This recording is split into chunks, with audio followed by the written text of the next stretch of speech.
જય મુરલીધર વિદ્યાર્થીઓ, આજે આપણે ધોરણ 12ના અર્થશાસ્ત્ર વિષયનો છઠ્ઠો પાઠ બેરોજગારી વિશે ભણીશું. તો છઠ્ઠા પાઠમાં આપણે કયા કયા પોઈન્ટોની ચર્ચા કરવાની છે તે જોઈએ. તો સૌપ્રથમ બેરોજગારીનો અર્થ, બેરોજગારીના પ્રકારો, બેરોજગારી ઉદ્ભવવાના કારણો, બેરોજગારી ઘટાડવાના ઉપાયો અને બેરોજગારીની સમસ્યા હલ કરવા માટે રાજ્યની યોજનાઓ. તો આપણે આ પાઠમાં આ 5 મુખ્ય પોઈન્ટો વિશેની માહિતી જોવાની છે. તો શરૂઆત આપણે પ્રસ્તાવનાથી કરીએ. વર્તમાન સમયમાં વિશ્વના ઘણા બધા દેશો ગરીબી, બેરોજગારી, ફુગાવો અને મંદી જેવી અનેક આર્થિક અને સામાજિક સમસ્યાઓનો સામનો કરી રહ્યા છે. કે વર્તમાન સમયમાં આપણે સૌ જોઈ રહ્યા છીએ કે જે દેશો છે એ અલગ અલગ જાતની આર્થિક સમસ્યાઓનો સામનો કરી રહ્યા છે, જેવી કે ગરીબી, બેરોજગારી, ફુગાવો, મંદી. આ બધી આર્થિક સમસ્યાઓને કારણે આપણા આખા દેશનું જે અર્થતંત્ર છે તે અસ્તવ્યસ્ત થતું જોવા મળતું હોય છે. આ સમસ્યાઓએ વિશ્વમાં આજે ચિંતાજનક પરિસ્થિતિ ઊભી કરી છે. આ સમસ્યાઓમાંથી બહાર નીકળવા માટે દરેક દેશ પોતાની રીતે સતત પ્રયત્નશીલ હોવા છતાં પણ આ સમસ્યાનું પૂર્ણ નિરાકરણ થયું નથી. તે એક વાસ્તવિકતા છે. વિકસિત અને વિકાસશીલ દેશોએ આર્થિક વિકાસ કર્યો હોવા છતાં પણ પૂર્ણ રોજગારીનું સર્જન કરવામાં સફળ થયા નથી. પરિણામે બેરોજગારીની સમસ્યાએ આજે વૈશ્વિક સમસ્યાનું રૂપ ધારણ કર્યું છે. ભારતમાં પણ બેરોજગારીની સમસ્યા દીર્ઘકાલીન સમસ્યા છે. તેથી જ આયોજનમાં બેરોજગારીની સમસ્યા નિવારવાના ધ્યેયને અગ્રિમતા આપવામાં આવી છે. પરંતુ દેશમાં આર્થિક વિકાસ થયો હોવા છતાં બેરોજગારીની સમસ્યા ઘટવાને બદલે વધતી ગઈ છે. કે આપણે જોઈએ છીએ કે આપણા દેશમાં વિકાસ થયો હોવા છતાં પણ, અથવા તો આપણા દેશમાં ઘણી બધા આયોજનો કરી અને એ આયોજનોનો અમલ કરવામાં આવ્યો છે, છતાં પણ બેરોજગારીની જે સમસ્યા છે તે ઘટતી જોવા મળી નથી, પરંતુ દિવસે ને દિવસે વધતી જાય છે. તો તે આપણા આયોજનની મર્યાદા છે. વિકાસશીલ ભારત દેશમાં એક તરફ ઊંચો વસ્તી વૃદ્ધિનો દર અને બીજી તરફ અપૂરતો આર્થિક વિકાસ થવાને કારણે બેરોજગારીની સમસ્યાએ વધુ ગંભીર સ્વરૂપ ધારણ કર્યું છે.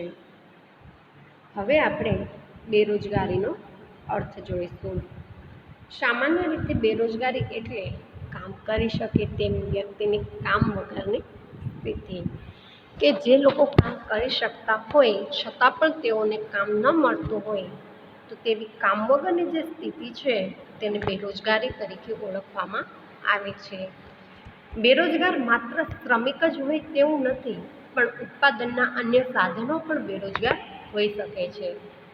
પરંતુ સામાન્ય રીતે બેરોજગારીને માત્ર શ્રમના સંદર્ભમાં જ વિચારવામાં આવે છે. તેથી અહીં આપણે શ્રમિકને લક્ષ્યમાં રાખીને બેરોજગારીનો અર્થ સ્પષ્ટ કરીશું. તો પીગુના મતે બેરોજગારી એટલે કે કોઈ વ્યક્તિ માત્ર ત્યારે જ બેકાર કહેવાય છે કે જ્યારે તેને કામ કરવાની ઈચ્છા હોવા છતાં કામ મળતું નથી. પ્રોફેસર પીગુના મત મુજબ કે વ્યક્તિ ત્યારે જ આપણે તેને બેકાર કહી શકીએ કે તેને કામ કરવાની ઈચ્છા છે, છતાં પણ તેને જો કોઈ પણ જાતનું કામ ન મળતું હોય અને તે બેઠું હોય, તો તેવી વ્યક્તિને આપણે બેકાર વ્યક્તિ કહીએ. ટૂંકમાં બેરોજગારી એટલે કે પ્રવર્તમાન વેતન દરે વ્યક્તિની કામ કરવાની ઈચ્છા, શક્તિ અને તૈયારી હોવા છતાં તેને કામ ન મળે ત્યારે તે વ્યક્તિ બેરોજગાર છે તેમ કહેવાય. કે પ્રવર્તમાન વેતન દર એટલે કે વર્તમાન સમયમાં જે વેતન ચાલુ છે તે વેતન દરે વ્યક્તિની કામ કરવાની ઈચ્છા પણ છે, વ્યક્તિ પાસે કાર્ય કરવાની શક્તિ પણ છે અને તે વ્યક્તિ કાર્ય કરવા માટે તૈયાર પણ છે, છતાં પણ જો તેને કોઈ પણ જાતનું કામ ન મળે તો તે વ્યક્તિને બેરોજગાર કહેવાય. બેરોજગારીના ઉપયુક્ત અર્થ મુજબ પ્રવર્તમાન વેતન દરે વ્યક્તિની કામ કરવાની ઈચ્છા, શક્તિ અને તૈયારી હોવા છતાં તેને કામ વગરનું રહેવું પડે ત્યારે આવી બેરોજગારીને અનૈચ્છિક બેરોજગારી કે ફરજિયાત સ્વરૂપની બેરોજગારી કહેવાય છે. તેવી જ રીતે જો વ્યક્તિની કામ કરવાની ઈચ્છા અને શક્તિ ન હોય અને પરિણામે તે પ્રવર્તમાન વેતન દરે કામ વગર કે વ્યક્તિ પોતે કાર્ય કરવા ઈચ્છે છે, એની પાસે ઈચ્છા છે, શક્તિ છે અને તૈયારી છે, છતાં પણ તેને કોઈ પણ જાતનું જ્યારે કાર્ય નથી મળતું તો ત્યારે તે અનૈચ્છિક બેરોજગાર કહેવાય છે અથવા તો તેને ફરજિયાત સ્વરૂપની બેરોજગારી તરીકે પણ ઓળખવામાં આવે છે. તો તેવી જ રીતે જો વ્યક્તિની કામ કરવાની ઈચ્છા અને શક્તિ ન હોય અને પરિણામે તે પ્રવર્તમાન વેતન દરે કામ વગર બેસી રહે તેવી વ્યક્તિને બેરોજગાર કહેવાય નહીં. કે ઘણી વ્યક્તિઓ એવી હોય છે કે જેની પાસે કામ કરવાની ઈચ્છા અને શક્તિ જ નથી હોતી અને પ્રવર્તમાન વેતન દરે તે કામ વગર બેસી રહે છે, તો એને આપણે બેરોજગાર કહી શકીએ નહીં. કે વ્યક્તિને કામ કરવાની ઈચ્છા અને શક્તિ હોય તો જ તે કાર્યમાં જોડાશે, અન્યથા તે નહીં જોડાય. અને એને પ્રવર્તમાન વેતન દર મળવા પણ તૈયાર છે, છતાં પણ જો તે વ્યક્તિ કાર્ય કરવા તૈયાર ન થાય તો તેવી વ્યક્તિને આપણે બેરોજગાર કહી શકીએ નહીં. તો આવા વ્યક્તિને સ્વૈચ્છિક બેરોજગાર ગણી શકાય. તો આ અર્થ મુજબ બાળકો, વૃદ્ધો, અશક્તો અને પોતાની ઈચ્છાથી કામ વગર બેસી રહેનાર સક્રિય શ્રમના પુરવઠાનો હિસ્સો ના હોવાથી બેરોજગાર ગણાય નહીં. તો આવી સ્વૈચ્છિક બેરોજગારી એ બેરોજગારીની સમસ્યા નથી. કે આપણે જોઈએ છે કે બાળકો છે, વૃદ્ધો છે, જે લોકો અશક્ત છે, કે ઘણા બધા લોકો અપંગ હોય છે અથવા તો મંદબુદ્ધિના હોય છે, કે જે લોકો કોઈ પણ જાતની રોજગારી પ્રાપ્ત નથી કરી શકતા, તો એવા લોકો કે જે સક્રિય શ્રમના પુરવઠાનો હિસ્સો ન હોવાથી તેમને આપણે બેરોજગાર ન કહી શકીએ. તો આવી સ્વૈચ્છિક બેરોજગારી એ બેરોજગારીની સમસ્યા નથી. બેરોજગારીનો ખ્યાલ સક્રિય શ્રમના પુરવઠાના સંદર્ભમાં જ સમજાવવામાં આવે છે. સક્રિય શ્રમના પુરવઠામાં સામાન્ય રીતે 15થી 64 વર્ષની વય જૂથમાં હોય તેવી વ્યક્તિઓનો સમાવેશ કરવામાં આવે છે. કે સક્રિય શ્રમનો પુરવઠામાં સામાન્ય રીતે 15થી 64 વર્ષની વય જૂથમાં કે સક્રિય શ્રમનો પુરવઠો એટલે કે શ્રમમાં પોતાનો જે ભાગ આપી શકતા હોય તેવા લોકોનો ફાળો. તો સક્રિય શ્રમનો પુરવઠો કે 15થી 64 વર્ષની જે વ્યક્તિ છે એ વ્યક્તિ શ્રમમાં પોતાનો ભાગ આપી શકે તો તેનો સમાવેશ સક્રિય શ્રમના પુરવઠામાં થાય છે તેવું આપણે કહી શકીએ. તો બેરોજગારીના અર્થની સ્પષ્ટતા પરથી કહી શકાય કે અનૈચ્છિક બેરોજગારી કે ફરજિયાત સ્વરૂપની બેરોજગારી જ દેશ માટે સમસ્યારૂપ ગણવામાં આવે છે. ભારતમાં પણ બેરોજગારીએ ગંભીર આર્થિક સમસ્યાનું સ્વરૂપ ધારણ કર્યું છે. બેરોજગાર વ્યક્તિ આર્થિક રીતે આશ્રિત હોય છે અને સમાજમાં સન્માનપૂર્વક જીવન જીવી શકતી નથી. કે બેરોજગાર વ્યક્તિ જે છે એ આર્થિક રીતના બીજા કોઈ પણ લોકો ઉપર આશ્રિત હોય છે. જેમ કે બાળકો છે તો બાળકો આર્થિક દ્રષ્ટિથી આશ્રિત હોય છે પોતાના માતા પિતા ઉપર, કારણ કે બાળકો છે તો તેના કારણે તેનું ભણવાનું અથવા તો રમતગમત આ બધું તેના કાર્ય કરવાના દિવસો હોવાને કારણે એ લોકો પોતાના માતા પિતા ઉપર આર્થિક દ્રષ્ટિએ આશ્રિત જોવા મળે છે. તો સમાજમાં સન્માનપૂર્વક જીવન પણ જીવી નથી શકતા. કે ઘણા બધા આપણે જોઈએ કે વ્યક્તિઓ એવા હોય છે કે જે સક્રિય શ્રમના પુરવઠામાં તેમનો સમાવેશ થતો હોય છે, છતાં પણ તે કોઈ પણ કાર્ય નથી કરતા, તો સમાજમાં તેમનું સન્માન નથી કરવામાં આવતું. તેથી ભારતમાં બેરોજગારીની સમસ્યા એ માત્ર આર્થિક સમસ્યા જ નથી, પણ તે સામાજિક, નૈતિક અને રાજકીય ક્ષેત્રે સમસ્યાઓ ઊભી કરી શકે છે. ત્યારબાદ હવે આપણે બેરોજગારીના વિવિધ પ્રકારો જોઈશું. કે બેરોજગારીનું સ્વરૂપ કે પ્રકારો નક્કી કરતી વખતે અર્થતંત્રનું સ્વરૂપ પણ જાણવું જરૂરી છે, કારણ કે વિકસિત અને વિકાસશીલ દેશોમાં જોવા મળતી બેરોજગારીનું સ્વરૂપ વિભિન્ન હોઈ શકે છે. સામાન્ય રીતે વિકસિત દેશોમાં આવતા ચક્રીય ફેરફારોને કારણે અસરકારક માંગના અભાવને કારણે બેરોજગારી ઉદ્ભવે છે, જે મોટા ભાગે ટૂંકા ગાળા માટેની હોય છે. કે અર્થતંત્રમાં આપણે જો બેરોજગારીનું સ્વરૂપ કે તેના પ્રકારો વિશેની માહિતી મેળવવી હોય તો પહેલાં તો આપણે અર્થતંત્રનું સ્વરૂપ જાણવું જોઈએ કે અર્થતંત્રમાં જે વિકસિત અને વિકાસશીલ દેશો છે એ બંને દેશોમાં બેરોજગારીનું જે પ્રકાર છે તે આપણને અલગ અલગ જોવા મળે છે કે સામાન્ય રીતના આપણે જોઈએ ને તો વિકસિત દેશોમાં ખાસ કરીને જે ચક્રીય ફેરફારો આવે છે તેના કારણે કે અસરકારક માંગ જે છે તે ઓછી થઈ જાય છે અને તેના કારણે બેરોજગારી ઉદ્ભવતી જોવા મળે છે. પરંતુ વિકસિત દેશોની જે બેરોજગારી હોય છે તે વધારે પડતી ટૂંકા ગાળાની જોવા મળે છે.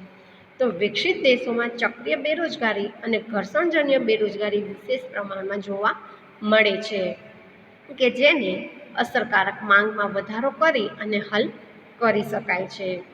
જ્યારે ભારત જેવા વિકાસશીલ દેશમાં ઊંચા વસ્તી વૃદ્ધિના દરને કારણે અને શ્રમના પુરવઠામાં ઝડપી વધારો થાય છે, પરંતુ બીજી તરફ દેશમાં માળખાગત ખામીને કારણે રોજગારીની તકોમાં ધીમા દરે વધારો થાય છે, જેથી બેરોજગારીની સમસ્યા સર્જાય છે.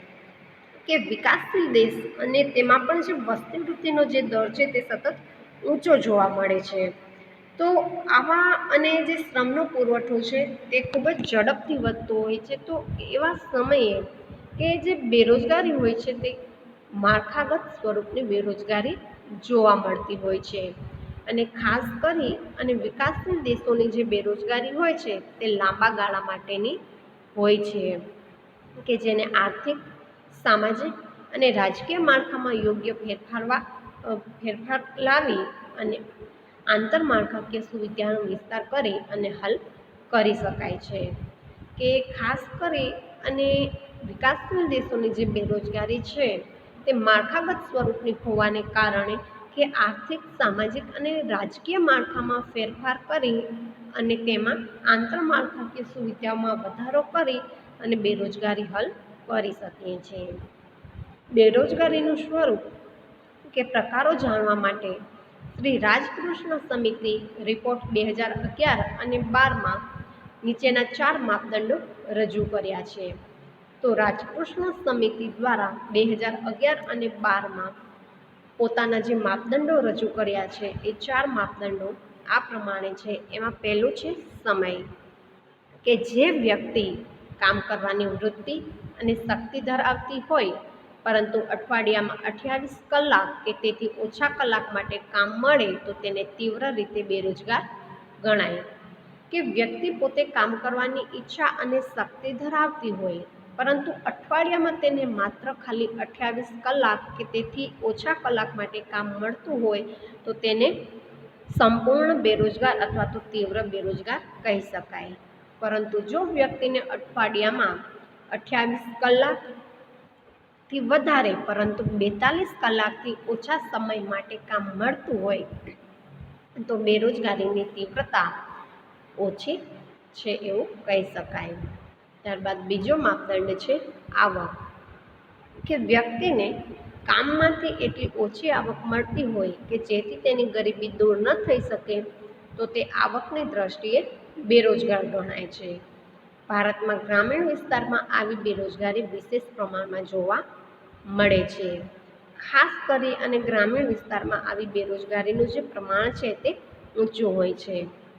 દાખલા તરીકે કોઈ એક વ્યક્તિને પોતાના પરિવારનું ભરણ પોષણ કરવા માટે એક મહિનામાં ₹30,000ની આવશ્યકતા હોય પણ તે વ્યક્તિ વર્તમાન કામમાંથી ₹15,000 કે તેથી ઓછી આવક મેળવી શકતી હોય. કે કોઈ એક કુટુંબ છે એ કુટુંબને તેનું ભરણ પોષણ કરવા માટે એક મહિનામાં ₹30,000ની જરૂર પડે છે પરંતુ તે વ્યક્તિ વર્તમાન કામમાંથી માત્ર ખાલી 15,000 કે 20,000 જેટલી ઓછી આવક મેળવતી હોય તો તેને પણ આપણે બેરોજગાર કહી શકાય. ત્યારબાદ ત્રીજો માપદંડ છે સંમતિ, કે વ્યક્તિ જે કામ કરવા માટેની લાયકાત ધરાવતો હોય પરંતુ લાયકાત પ્રમાણેનું કામ તેને ન મળતું હોય તેવા સંજોગોમાં તેને પોતાની લાયકાત કરતાં ઓછી લાયકાતવાળું અન્ય પ્રકારનું કામ સ્વીકારવું પડે છે. પરંતુ આ પ્રકારના કામથી તેને ઓછી આવક પ્રાપ્ત થતી હોવાથી તે અર્ધ બેરોજગાર કહેવાય છે. કે વ્યક્તિને પોતાની લાયકાત પ્રમાણે જે કામ ન મળે અને તેનાથી નીચલી કક્ષાનું અથવા તો નિમ્ન કક્ષાનું કામ કરવું પડે છે અને તેના લીધે તેની જે આવક છે તે ઓછી પ્રાપ્ત થતી હોય તો તેને અર્ધ બેરોજગાર કહેવામાં આવે છે. દાખલા તરીકે સીએની ડિગ્રી મેળવેલ વ્યક્તિએ ક્લાર્ક તરીકે કામ કરવું પડે. ત્યારબાદ ચોથો માપદંડ છે ઉત્પાદકતા. એ શ્રમિકની વાસ્તવિક ઉત્પાદકતા જે હોય તેના કરતાં તે વ્યક્તિ હાલ ઓછી ઉત્પાદકતાએ કામ કરતો હોય તો ઉત્પાદન તેની શક્તિ કે ઉત્પાદકતા કરતાં ઓછું હશે. દાખલા તરીકે કોઈ એક વ્યક્તિ એક દિવસમાં 20 મીટર કાપડ બનાવી શકવાની ક્ષમતા ધરાવે છે, પણ તેને 10 મીટર જ કાપડ બનાવી શકે તેટલું જ કામ મળતું હોય તો આ રીતના તેને આપણે બેરોજગારીનું પ્રમાણ ઓછું છે એમ કહી શકાય. તો ઉપયુક્ત માપદંડ પ્રમાણે બેરોજગારીના પ્રકારો આ પ્રમાણે પાડી શકાય. તો પહેલું છે સંપૂર્ણ બેરોજગારી, કે જે વ્યક્તિઓ પ્રવર્તમાન વેતનના દરે રોજગારી મેળવવા માંગે છે અને જરૂરી લાયકાત પણ ધરાવે છે પરંતુ તેમને બિલકુલ રોજગારી ના મળતી હોય તો તેઓ સંપૂર્ણ બેરોજગાર કે ખુલ્લા બેરોજગાર કહેવાય. કે જે વ્યક્તિઓ પ્રવર્તમાન વેતનના દરે રોજગારી મેળવવા માંગે છે અને તેમની પાસે જરૂરી લાયકાત પણ છે અને તેમની ઈચ્છા શક્તિ તૈયારી તમામ બાબતો તેમની પાસે છે છતાં પણ તેમને બિલકુલ રોજગારી ન મળતી હોય તો તેવા લોકોને સંપૂર્ણ બેરોજગાર કે ખુલ્લા બેરોજગાર તરીકે ઓળખવામાં આવે છે. સામાન્ય રીતે જે દેશમાં શ્રમનો પુરવઠો ઝડપથી વધતો હોય અને શહેરીકરણની પ્રક્રિયા પણ ઝડપથી હોય ત્યાં આવી સંપૂર્ણ બેરોજગારીનો વૃદ્ધિદર ઊંચો જોવા મળે છે. આ પ્રકારની બેરોજગારી ગામડા કરતાં શહેરોમાં વધુ જોવા મળે છે. જેમાંના મોટાભાગના ખુલ્લા બેરોજગારો ગામડામાંથી શહેરોમાં કામની શોધમાં આવેલા વ્યક્તિઓ હોય છે. કે સામાન્ય રીતે શ્રમનો જે પુરવઠો છે તે ઝડપથી વધતો હોય વસ્તી વૃદ્ધિના કારણે અને શહેરી પ્રક્રિયા પણ આપણે જોઈએ છીએ કે વર્તમાન સમયમાં ખૂબ જ ઝડપથી વધતી હોય છે તો એવી જગ્યાએ સંપૂર્ણ બેરોજગારીનું પ્રમાણ ઊંચું જોવા મળે છે. કે ખાસ કરી અને આ પ્રકારની જે બેરોજગારી છે તે ગામડા કરતાં શહેરોમાં વધુ છે. કે જેમાંના મોટાભાગના ખુલ્લા બેરોજગારો ગામડામાંથી શહેરોમાં કામની શોધમાં આવેલા વ્યક્તિઓ હોય છે.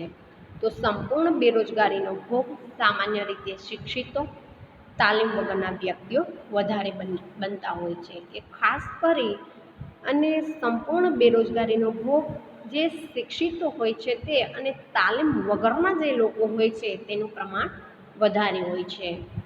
તો સંપૂર્ણ બેરોજગાર વ્યક્તિઓ કામ કરી શકે તેમ હોવા છતાં કામ મેળવી શકતા નથી, પરંતુ આવી વ્યક્તિઓ વસ્તુનો વપરાશ અને ખર્ચ તો કરતા જ હોય છે. તો તેથી તેઓ બોજારૂપ બને છે અને ઉત્પાદકતા ઘટાડવાનું કારણ પણ બને છે. સંપૂર્ણ બેરોજગારીનું પ્રમાણ 15થી 25 વર્ષની વય જૂથની વ્યક્તિઓમાં વધુ જોવા મળે છે. કે સંપૂર્ણ બેરોજગારીનું જે પ્રમાણ છે તે 15થી 25 વર્ષની ઉંમરના જે લોકો હોય છે એમાં વધારે પ્રમાણમાં હોય છે. તો સંપૂર્ણ કે ખુલ્લી બેરોજગારીનો આંક આધારભૂત રીતે મેળવવો મુશ્કેલ હોય છે, છતાં પણ તેને માપવાની 3 પદ્ધતિઓ પ્રચલિત છે. તેમાં પહેલું છે કે રોજગાર વિનિમય કેન્દ્રમાં થયેલ નોંધણી દ્વારા, બીજું છે શ્રમના પુરવઠાના સેમ્પલ સર્વે દ્વારા અને ત્રીજું છે વસ્તી ગણતરીના આંકડા દ્વારા. તો આ 3 પદ્ધતિ દ્વારા આપણે સંપૂર્ણ કે ખુલ્લી બેરોજગારીની આંકડાકીય માહિતી પ્રાપ્ત થઈ શકે છે. ત્યારબાદ બીજું છે અર્ધ બેરોજગારી. તો અર્ધ બેરોજગારીનો અર્થ આપણે જોઈએ કે શ્રમિકો તેમની શક્તિનો પૂરો ઉપયોગ કરી શકતા ન હોય એટલે કે ઓછા સમય માટે કે લાયકાત કરતાં ઓછી લાયકાતવાળું કાર્ય સ્વીકારવું પડે તો તેને અર્ધ બેરોજગાર કહેવાય.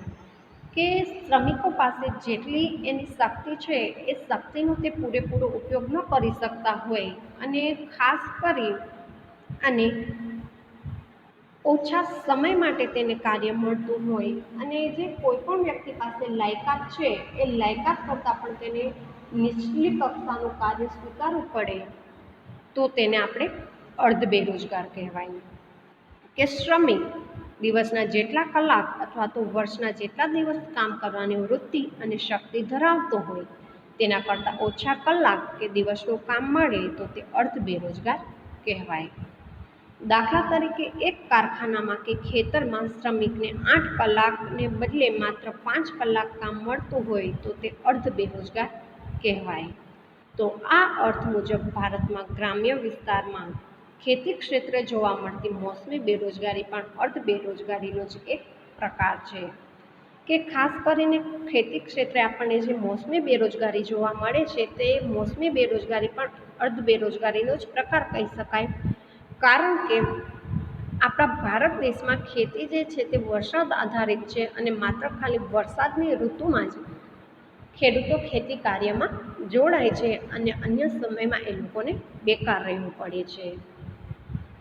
તો ખેતી ક્ષેત્રે રોકાયેલ શ્રમિકને વાવણી અને લણણી એટલે કે કાપણીની મોસમમાં જ કામ મળે છે, પણ બાકીના સમયમાં કામ વગર બેસી રહેવું પડે છે. ભારતની ખેતી મોટાભાગે વરસાદ આધારિત છે અને સિંચાઈની સગવડ મર્યાદિત હોવાથી ખેતી ક્ષેત્ર આવી મોસમી સ્વરૂપની બેરોજગારી વિશેષ જોવા મળે છે. તો તેવી જ રીતે કેટલીક શિક્ષિત વ્યક્તિઓને તેમની લાયકાત કે ડિગ્રી પ્રમાણે કામ ન મળતા ઉતરતી કક્ષાનું કામ સ્વીકારવું પડે છે, તેને પણ અર્ધ બેરોજગારી કહેવાય. દાખલા તરીકે કોમ્પ્યુટર એન્જિનિયરિંગની ડિગ્રી ધરાવનાર વ્યક્તિને ગેરેજમાં નોકરી કરવી પડે તો કોમ્પ્યુટર એન્જિનિયર જે વ્યક્તિ છે એના પાસે તેની ડિગ્રી છે કોમ્પ્યુટર એન્જિનિયરની, છતાં પણ તેને તેની ડિગ્રી પ્રમાણે કે તેની શૈક્ષણિક લાયકાત પ્રમાણે કામ ન મળતું હોવાથી તે ગેરેજમાં નોકરી કરે છે. તો એન્જિનિયરિંગના પદ ઉપર તો તે વ્યક્તિ હોત તો તેનો પગાર વધારે હોત, પરંતુ ગેરેજમાં નોકરી કરવાને કારણે તેનો પગાર ખૂબ જ ઓછો છે. તો આ કારણોસર તેને આપણે અર્ધ બેરોજગાર કહી શકીએ. ત્યારબાદ છે પ્રચ્છન્ન બેરોજગારી. કે પ્રચ્છન્ન બેરોજગારી એટલે કે છુપી બેરોજગારી. પ્રચ્છન્ન બેરોજગારીને છુપી બેરોજગારીના નામ તરીકે પણ ઓળખવામાં આવે છે. આ પ્રકારની પ્રચ્છન્ન બેરોજગારી ભારત જેવા વિકસતા દેશમાં સવિશેષ જોવા મળે છે. હવે આપણે પ્રચ્છન્ન બેરોજગારીનો અર્થ જોઈશું કે કોઈ એક વ્યવસાયમાં પ્રવર્તમાન ટેકનોલોજીના સંદર્ભમાં જરૂરી હોય તેના કરતાં વધુ શ્રમિકો રોકાયેલા હોય તો આવા વધારાના શ્રમિકોને આ ક્ષેત્રમાંથી ખસેડી લેવામાં આવે તો પણ કુલ ઉત્પાદનમાં કોઈ પણ ફેરફાર ન થતો હોય તો એ પ્રચ્છન્ન બેરોજગાર કહેવાય. કે કોઈ વ્યવસાયમાં આપણે જોઈએ કે વર્તમાન ટેકનોલોજીના સંદર્ભમાં જરૂરી હોય એના કરતાં વધારે જે લોકો તે ક્ષેત્રમાં કામ કરતા હોય, પરંતુ વધારાના જે લોકો તે કાર્યમાં જોડાયેલા છે તે કાર્યોમાંથી તેને ખસાડી લેવામાં આવે તો ઉત્પાદનમાં કોઈ પણ જાતનો કાંઈ પણ ફેરફાર થતો નથી. કે ઓછી વ્યક્તિઓ દ્વારા પણ એટલું જ કામ થાય છે અને વધારાના જે વ્યક્તિઓ હતા એનાએ પણ ત્યાં કાર્ય કરાવવામાં આવે છે, છતાં પણ એટલું જ કામ થાય છે.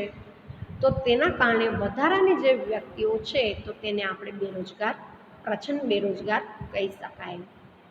એટલે કે જો ઉત્પાદનના સાધનો અને ઉત્પાદનની ટેકનિક આપેલી હોય અને અતિવસ્તી ધરાવતા વિકસતા દેશોના ખેતી ક્ષેત્રમાં વિશેષ પ્રમાણમાં શ્રમની સીમાંત ઉત્પાદકતા શૂન્ય હોય, કે ખાસ કરી અને તેમની શ્રમની જે સીમાંત ઉત્પાદકતા શૂન્ય હોય તો તેવા દેશોમાં પ્રચ્છન્ન બેરોજગારી પ્રવર્તે છે એમ કહી શકાય. કે વધારાના લોકો દ્વારા ત્યાં ઘણી કામ કરવામાં આવે છે, છતાં પણ કામના પુરવઠામાં કોઈ પણ જાતનો વધારો થતો નથી તો તેની શ્રમિક ઉત્પાદકતા જે શ્રમની સીમાંત ઉત્પાદકતા જે છે તે શૂન્ય છે. તો તેવા લોકોને પ્રચ્છન્ન બેરોજગાર કહી શકાય. કે ઉપયુક્ત અર્થ મુજબ એમ કહી શકાય કે પ્રચ્છન્ન બેરોજગારીની સીમાંત ઉત્પાદકતા શૂન્ય હોય છે. કે જે પ્રચ્છન્ન બેરોજગારી હોય છે તેની સીમાંત ઉત્પાદકતા શૂન્ય હોય છે, એટલે કે વધારાના શ્રમિકો દ્વારા જે કાર્ય કરવામાં આવે છે એ વધારાના શ્રમિકોની જે ઉત્પાદકતા છે તેને આપણે શૂન્ય કહી શકાય. તો ભારતમાં વસ્તી સતત વધતી ગઈ છે, તેથી રોજગારી માંગનારાઓની સંખ્યા પણ ઊંચા દરે વધે છે, પરંતુ દેશમાં ખેતી સિવાયના અન્ય ક્ષેત્રોનો અપૂરતો વિકાસ થયો હોવાથી રોજગારી માંગનારી વધારાની વસ્તીનું ખેતી ક્ષેત્રે ભારણ વધતું જાય છે.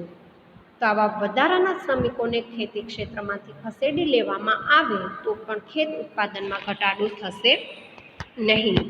તો વધારાના શ્રમિકોની સીમાંત ઉત્પાદકતા શૂન્ય હોવાથી આ શ્રમિકોને પ્રચંડ બેરોજગાર કહી શકાય.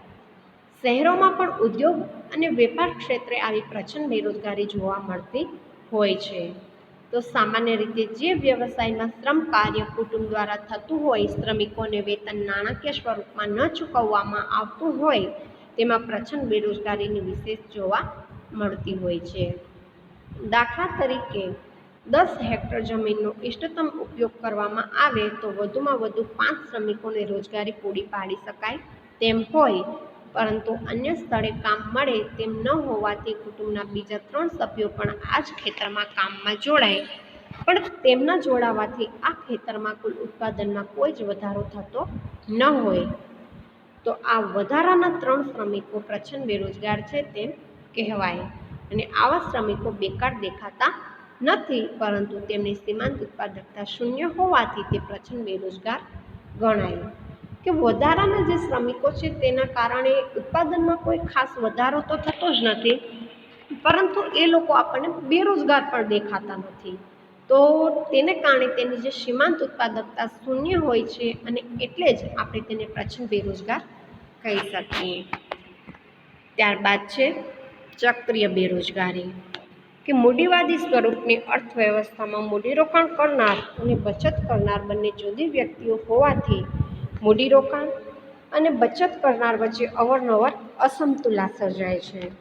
પરિણામે ક્યારેક આખા અર્થતંત્રમાં તેજીનું તો ક્યારેક મંદીનું મોજું ફરી વળે છે અને તેજીની સ્થિતિમાં અર્થતંત્રમાં મૂડીરોકાણ, ઉત્પાદન, આવક, રોજગારી વગેરે વધવાનું વલણ હોય છે. જ્યારે સમગ્ર અર્થતંત્રમાં મંદીનું વાતાવરણ સર્જાય ત્યારે ચીજવસ્તુઓ અને સેવાની માંગમાં ઘટાડો થાય છે.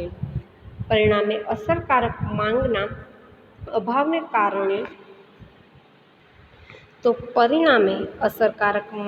અભાવને કારણે ઉદ્યોગોએ ઉત્પાદન ઘટાડવું પડે છે અથવા તો ઉત્પાદનના એકમો બંધ કરવા પડે છે અને ઘણા બધા શ્રમિકોને કામ પરથી છૂટા કરવામાં આવે છે. આમ અહીં મંદી બેરોજગારીનું કારણ બને છે. તેથી આ બેરોજગારીને ચક્રીય બેરોજગારી કે મંદીજન્ય બેરોજગારી કે વ્યાપાર ચક્રીય બેરોજગારી તરીકે ઓળખવામાં આવે છે.